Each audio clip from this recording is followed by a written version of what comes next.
Okay, in the last video we had discussed regarding the formation of sodium chloride, right? So today you see regarding the formation of magnesium chloride, as we have been discussing what reaction of metals and non-metals, right? That was the topic we had started earlier. So here you see what's going on in case of magnesium chloride, as we have discussed already regarding sodium chloride. Now in case of magnesium chloride, you see you know that magnesium, if we write down the electronic configuration, then it's coming out what, 282, right? And you know that magnesium has the tendency to give 2 electrons, so that it can form what, Mg2 plus. So the electronic configuration of Mg2 plus is 28 by releasing 2 electrons. In the same manner, you were already known regarding this, that when chlorine accepts 1 electron, it forms chloride ion, right?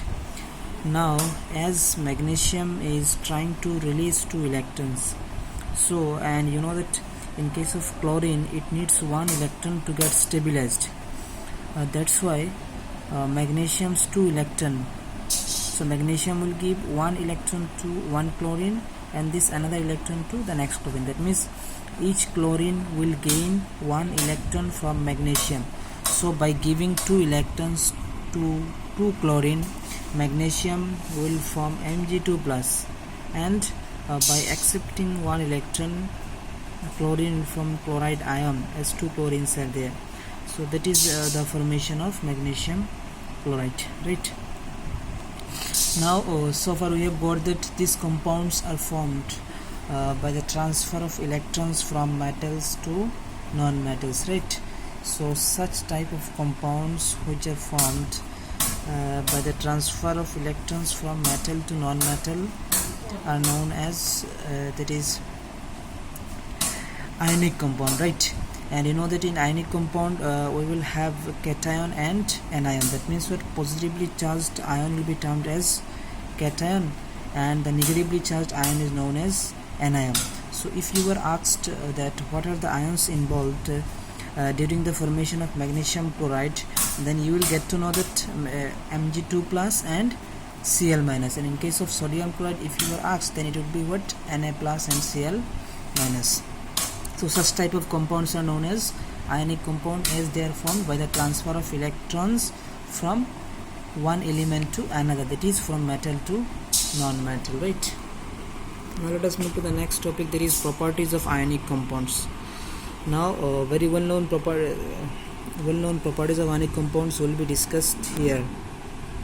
So at first regarding the conductivity, if it is seen, so you know that here an experimental setup is done. There is testing the conductivity of a salt solution. Suppose if we have considered any salt, sodium chloride or magnesium chloride, then what is there? You see, this is a beaker. One beaker is taken, then salt solution also there. Okay, that means salt solution, beaker, then 2 electrodes are taken, battery switch is connected. This is the experimental setup for testing the conductivity of a salt solution. That means whether the solution will conduct electricity or not.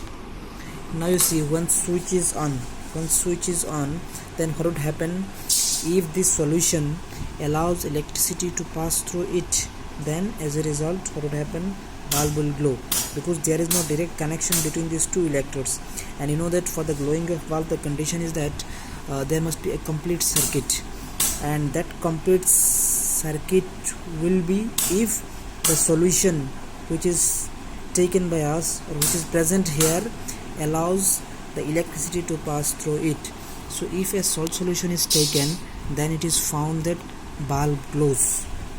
Okay, so that glowing of bulb indicates us that the solution is allowing electricity to pass through it, or the solution is a good conductor of electricity. So this is the way how can we test the conductivity of a solution. Now as we have started regarding the properties of ionic compounds, here regarding the physical nature, you see we will be discussing physical nature, melting and boiling point, solubility, then conduction of electricity.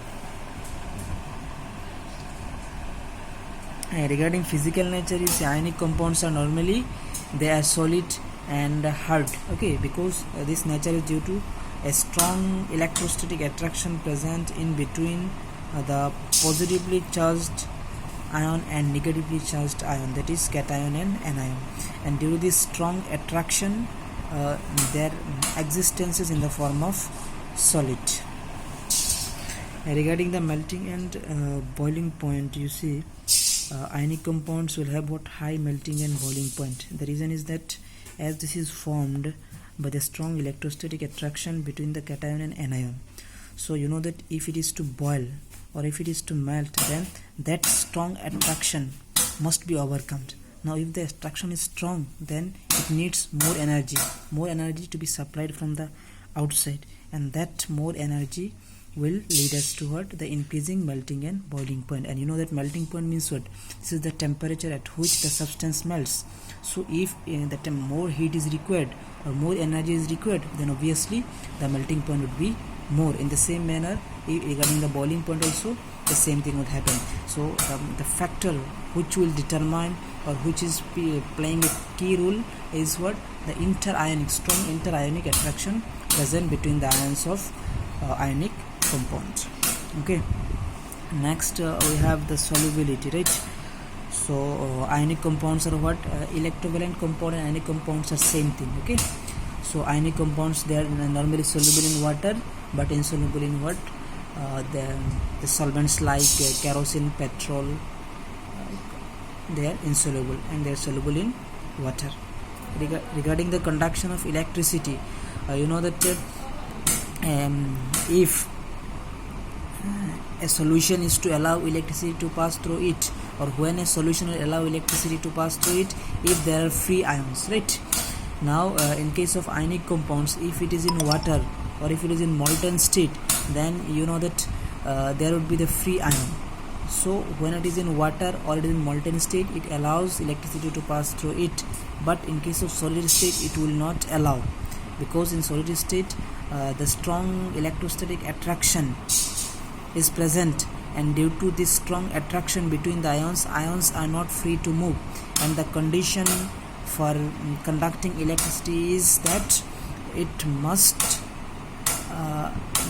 that means permit the free ions to move, or there must be the availability of free ions. Due to the strong attraction, as free ions won't be available in solid state, that's why ionic compounds will not conduct electricity in solid state. Okay, thank you.